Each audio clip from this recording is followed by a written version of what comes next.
Ngi pidang sampai pi borok sesi sempat syakani ka channel ke jongi bat hakani ka video ngin pe yakini ki post ki barang sulai thamai po Meghalaya ki badai ki balapas kelas 10 kelas 12 bat chaneng.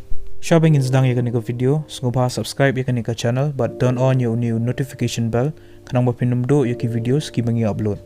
Pila ruban follow yangi po ka Instagram kani ka di ka Instagram account ke jongi. Yakini ki post la pelaj daka Hans Foundation lani ka THF mentau benai arajar ar. Iketeng jeng ini ki post kilong kumne. Project Coordinator Dr. Obstetrics and Gynecology Teleconsultation, Dr. General Medicine Teleconsultation, Accountant, Office Assistant, Pharmacist, GNM ANM Nurse, Computer Operator, Lab Technician, MLHW, Health Assistant, Ambulance Driver and Multitask Health Worker kom chokidar. Kelas date lani katarik bakado bapila ban samen iki applications ki jangpi kadai hau kat santarik banai February arajar apoar.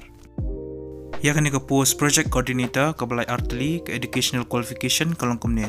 Pla di ban pendap ya ka post graduation ha ka public health lani ka hospital management lani ka master in social work lani sociology.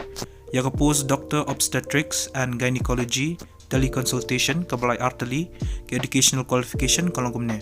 Pla di ban pendap ya ka post graduation ha ka obstetrics and gynecology na ka institution ka balai approved daka MCI. Ya ka post Doctor General Medicine teleconsultation ka balai artli ke educational qualification kalong kumne. Pla di ban pendap ya ka post graduation ha ka General Medicine na ka institution ka balai approved daka MCI. Ya ka post accountant ka balai artli ka educational qualification kalong kumne. Pla di ban pendap ya ka masters lani ka bachelor's degree ha ka commerce bat pidan kamru san senam experience bat pide menang ya ka tali. Ya ka post office assistant ka balai artli ka educational qualification kalong kumne. Pla di ban pendap ya ka graduation. Bat ya ka post pharmacist ka balai shpautali ka educational qualification kalong kumne. Pla di ban day registered pharmacist na ka institution ka balai approved daka PCI.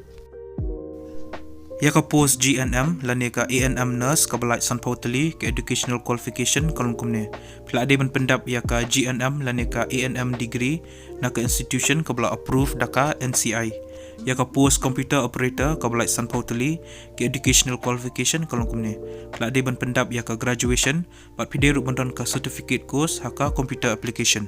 Ya ka post lab technician ka balai sanpautali ka educational qualification kalong kumne. Pla di ban pendap ya ka degree lani ka diploma ha ka medical lab technology. Ya ka post MLHW lani ka health assistant ka balai sanpautali ka educational qualification kalong kumne. Pla di ban pendap ya ka graduation ha ka basic science. Ya ka post ambulance driver ka balai indrautali ka educational qualification kalong kumne. Pila ada ban pendap ya ka kelas 10 lani ka matric bat pide ru bandan ka valid driving license.